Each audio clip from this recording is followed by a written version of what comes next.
Olá, ouvintes! Bem-vindos ao Intercâmbio, podcast da UDESC ESAG sobre mobilidade estudantil. O podcast Intercâmbio está chegando ao fim de sua segunda temporada com um episódio mais que especial. Nossa convidada conseguiu uma oportunidade incrível nos Estados Unidos, um mestrado com bolsa integral e salário numa universidade de ponta. Mas com a pandemia viveu um ano com direito a momentos de desespero até conseguir de fato viajar e realizar o sonho.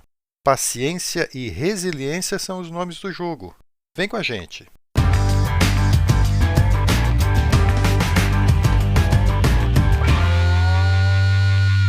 Olá pessoal, eu sou Carlito Costa e este é o Intercâmbio, podcast que traz informações, dicas, entrevistas e o que mais você precisa saber sobre mobilidade estudantil. A gente explica como é fazer parte do curso de graduação em universidades fora do país ou mesmo aqui no Brasil, em instituições de ensino superior de excelência. Olá pessoal, hoje a gente vai ter uma entrevista diferente do que a gente costumeiramente faz aqui no podcast. Sabe por quê? Essa entrevista teve que ser feita em duas partes, com intervalo de mais de um ano entre uma e outra. Eu explico para vocês, a gente vai conversar com a Tayane Lacerda. Ela é formada já em arquitetura pela UDESC, Universidade do Estado de Santa Catarina. Ela se formou na unidade da UDESC em Laguna, ainda lá em 2018. E ela já tinha tido uma experiência antes nos Estados Unidos, no antigo programa Ciências Sem Fronteiras, lá no começo da faculdade, e ela gostou tanto que ela ficou com muita vontade de voltar para os Estados Unidos, tentou, algumas coisas não deram certo, e aí no ano passado, com uma ajuda aqui do escritório do Education USA, que fica na UDESC, Education USA é uma agência ligada ao governo americano que dá apoio a pessoas que querem estudar nos Estados Unidos, em universidades americanas. Eles têm todo um processo ali de orientação para ajudar você a fazer uma boa aplicação para a universidade americana. Ela contou com a ajuda do Education USA e conseguiu um mestrado muito bacana, com bolsa, conseguiu até um teacher assistant, lá, uma espécie de um emprego lá de auxiliar de professor. Então ela foi com bolsa integral, foi com salário, uma universidade bem bacana, e estava previsto para ela começar esse mestrado, um mestrado na área de artes. Ela tem formação em arquitetura, mas ela decidiu mudar um pouquinho para a área de cenografia, que é uma área que os arquitetos também podem trabalhar, e ela conseguiu a realização desse sonho aí, estava fazendo as malas para ir para os Estados Unidos em agosto do ano passado, mas aí a pandemia colocou um pouquinho de água no chope dela, Ela acabou não conseguindo viajar, Tayane? Conta pra gente como é que foi essa saga, então. Você estava de malas prontas em agosto de 2020, era a previsão de você viajar, e acabou não dando certo. Bem-vinda aqui ao podcast. Oi, tudo bom? Pois é, foi uma saga. O Covid alterou todos os meus planos, Eu tinha sido aceita, na verdade, finalzinho de 2019, novembro, dezembro, e em janeiro, fevereiro, começou a pandemia e veio toda essa incerteza, veio todas essas questões, e começou lá na China, não sabia se ia chegar aqui, nos Estados Unidos, e aconteceu tudo o que aconteceu. Então, fecharam a fronteira, fecharam o consulado, não pude fazer entrevista de visto, então eu tive que mudar várias vezes a data. Nesse período aí de que a pandemia estava no momento mais crítico, você continuou mantendo contato lá com a universidade? Como é que era a sua conversa com eles? Isso, eles foram bem abertos e estavam bem, eles sabiam, de toda a situação, e me ofereceram a princípio, quando fechou mesmo o consulado, eu contei para eles, olha, não vai ter como eu tirar o visto, não vai ter como eu ir, porque a gente tira um visto de estudante que fica com o tempo exatamente, de quanto tempo você vai ficar fora, ele vai contabilizar naquele visto. Então, eu precisava daquilo para poder vir. Eu falei com eles também não sabiam muito o que fazer, me ofereceram a princípio, que ia ser em agosto, então me ofereceram começar, eu já estava com os documentos prontos também, tudo certinho, mas me ofereceram para janeiro, que é uma coisa que no programa que eu faço aqui não tem vaga para janeiro, então eles abriram uma exceção para tentar me trazer. Aí também não deu, continuou fechado, sem nenhuma perspectiva de quando que ia reabrir, a gente não tinha informação, não sabia, né, o que poderia acontecer. Então a universidade, conversei de novo com eles, a universidade deixou eu tentar em agosto agora, né? E eu já estava certo, assim, olha, nesse agosto agora eu vou ter que dar um jeito. Eu vi que tinha alguns alunos que estavam indo por outros países, né, fazendo visto em Chile, no Equador, enfim, vários países ali da América Latina que já estavam começando a reabrir, menos o Brasil. Então eu também entrei nessa de, vou tentar por outro país, estava com a passagem já comprada para ir para o Chile, com um agendamento já feito, e aí veio a vacina para o Brasil e os Estados Unidos resolveu reabrir, faltava acho que um pouquinho para... Eu ia em junho para o Chile, eles reabriram bem no finalzinho de maio, então daí eu cancelei toda a viagem para o Chile para conseguir ir pelo Brasil, né, que seria muito mais barato também. E aí consegui fazer a entrevista de visto. Aí você colocou uma figa, um pé de coelho, um galho de arruda, essas coisas tudo na Tudo. bagagem para não, para não dar mais problema e viajou, né? Porque você já tinha uma experiência frustrada lá quando você se formou há alguns anos, que você tentou ir para Hollywood, você contou pra gente, né? E não deu certo, a questão de bolsa, não era bolsa integral e tal. E agora deu todo esse perrengue. Mas aí, depois disso, aí deu tudo certo, né? Aí você foi, é isso? Isso, aí eu consegui, fiz a entrevista. Na verdade, eu também tive muita sorte em relação à entrevista, porque no início eu não achava muito, eu sabia que tinha muitos alunos do Brasil que iriam estudar nos Estados Unidos e estavam passando pela mesma coisa, mas eu não achava eles.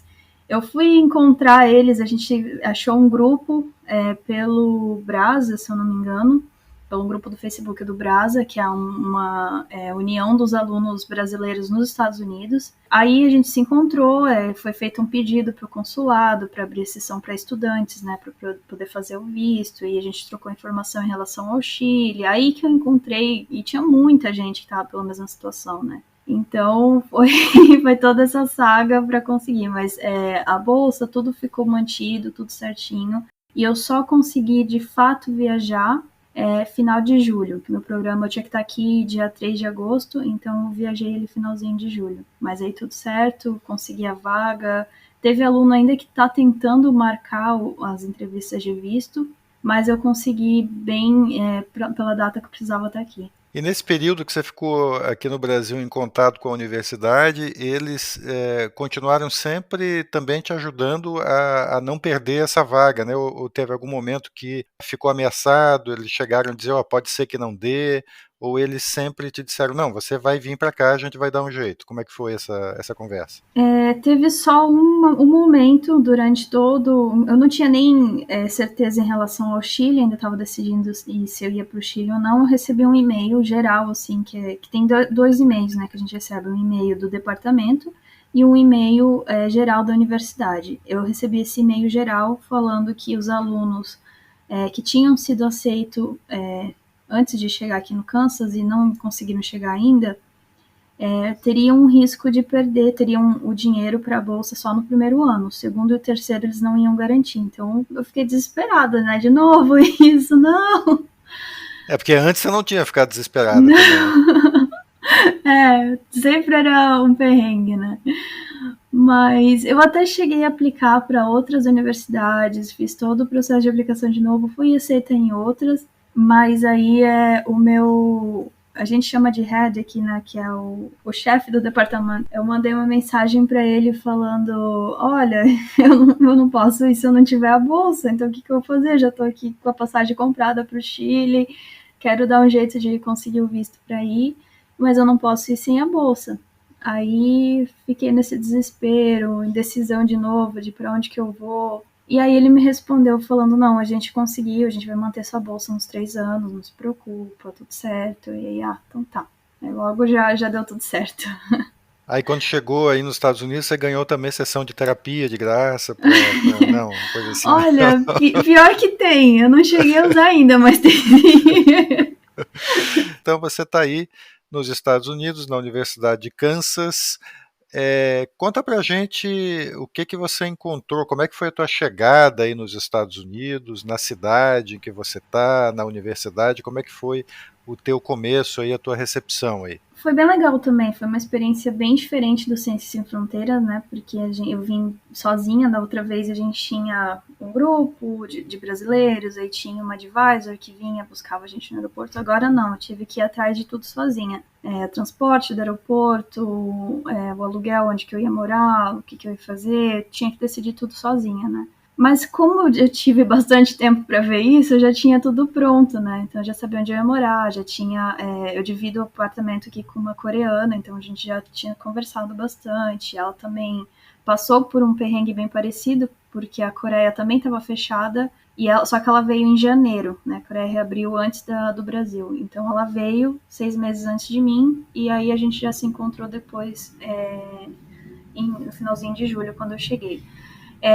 Os alunos internacionais chegam, aqui no Kansas pelo menos, chegam um pouquinho antes, porque tem toda uma orientação que a gente tem que fazer. Então tinha a orientação de alunos internacionais e eu tinha a orientação de Graduate Teaching Assistant, né, que era eles iam dar todas as informações que a gente precisava saber antes de começar as aulas, porque eu ensino para o pessoal do undergrad, né, que são os alunos de graduação. Então, eu tive que vir antes e essa orientação era para ser presencial. E um pouquinho, acho que uma semana antes de eu chegar, eles já tinham até liberado o uso de máscara, não precisava mais. E a hora que eu cheguei, eles falaram, não, interno vai ser obrigatório de novo. Então, aí toda essa orientação foi online. O fantasma da pandemia não te abandonou ainda? Não, ainda tá rodando por aqui. E me diz uma coisa, a universidade fica na cidade de Lawrence, é isso? Isso, fica uns 40 minutos de Kansas City, que na verdade não é a capital do Kansas, é de Missouri, mas é a maior cidade que a gente tem aqui pertinho. E como é que é a cidade aí? Como é que é morar aí? É muito tranquilo, é uma cidade, tudo que tem na cidade é tudo voltado à universidade, né? Tem os ônibus são tudo com as logos, desenho da faculdade, aluno não paga para andar de ônibus, então não tem esse problema de transporte também. É tudo muito fácil de se localizar, de se locomover pela cidade. Os alunos internacionais têm bastante eventos que a gente pode participar para conhecer outros alunos. Chegando aqui, eu conheci tem mais uns 10 brasileiros aqui também a maioria está fazendo mestrado e doutorado também com o mesmo tipo de bolsa, e a gente foi se encontrando, então foi bem receptivo, foi bem tranquilo a hora que eu cheguei. Umas 2, 3 semanas depois já começou as aulas também, e foi incrível a hora que eu cheguei no teatro, a hora que eu cheguei no laboratório, né, que é onde a gente constrói os cenários mesmo. Ali eu senti que finalmente eu estava em casa, sabe? Finalmente, cheguei, consegui realizar um sonho. Então, conta um pouquinho melhor pra gente como é que é a universidade, para dar uma ideia para as pessoas de como é estudar na Universidade do Kansas. No meu departamento, todos os professores são muito abertos, eu não senti nenhum tipo de pressão, eu tenho abertura de falar para eles assim, olha, às vezes tem muito trabalho, às vezes não, ou me dá mais coisas para fazer.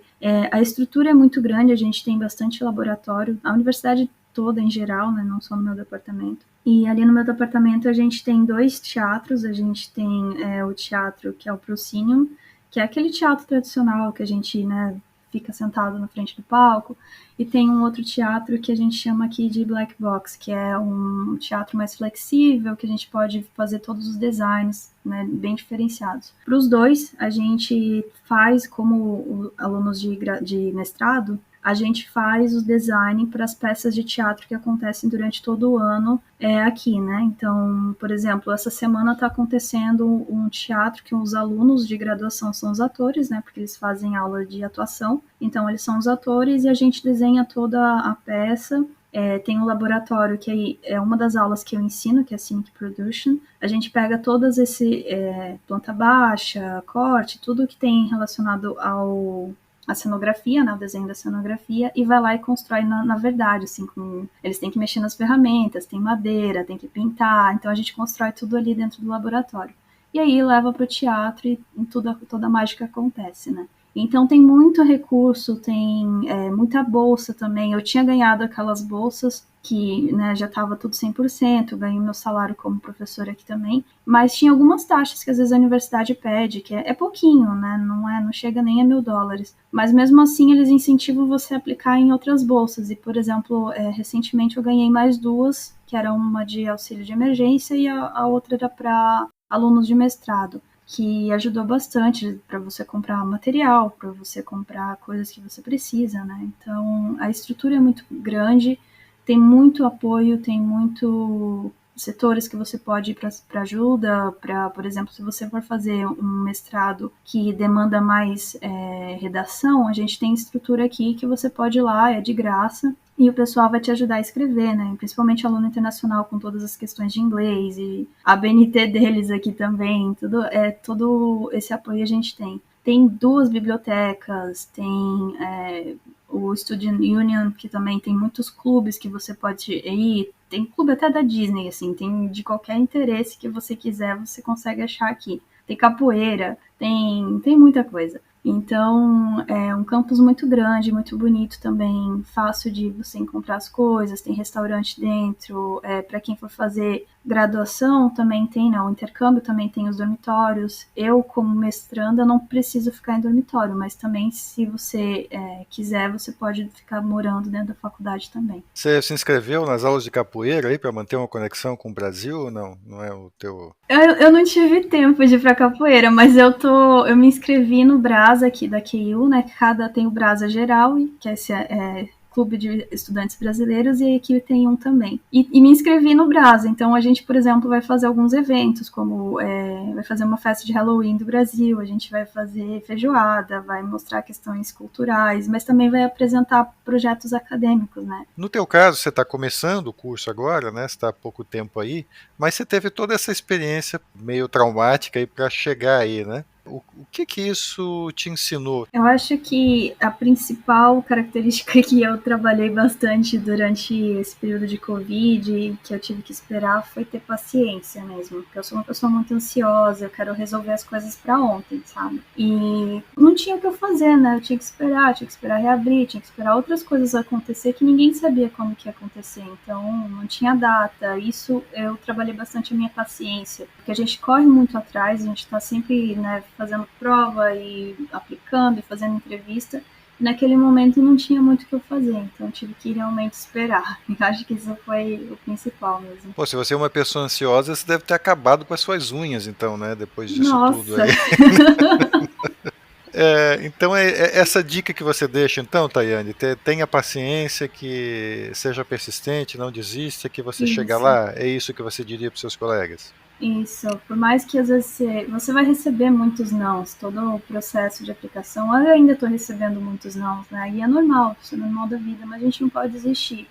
É totalmente possível, eu tô aqui, tem muito brasileiro aqui, se é o teu sonho, se é algo que você quer fazer mesmo, vai atrás, não desiste no primeiro não, na primeira porta fechada, não desiste, porque tudo é possível e se não for por um jeito, a gente acha outro. Legal, a gente conversou com a Tayane Lacerda, ela é ex-estudante da Universidade do Estado de Santa Catarina, ela se formou em 2018 em arquitetura na UDESC Laguna e está desde então perseguindo o sonho de fazer o mestrado nos Estados Unidos e ela finalmente está lá. Está falando com a gente direto de Lawrence, no estado do Kansas. Ela está fazendo mestrado em cenografia na Universidade do Kansas e está muito feliz lá, enfrentou os desafios aí, não desanimou. Quer dizer, desanimou às vezes, né, mas não desistiu.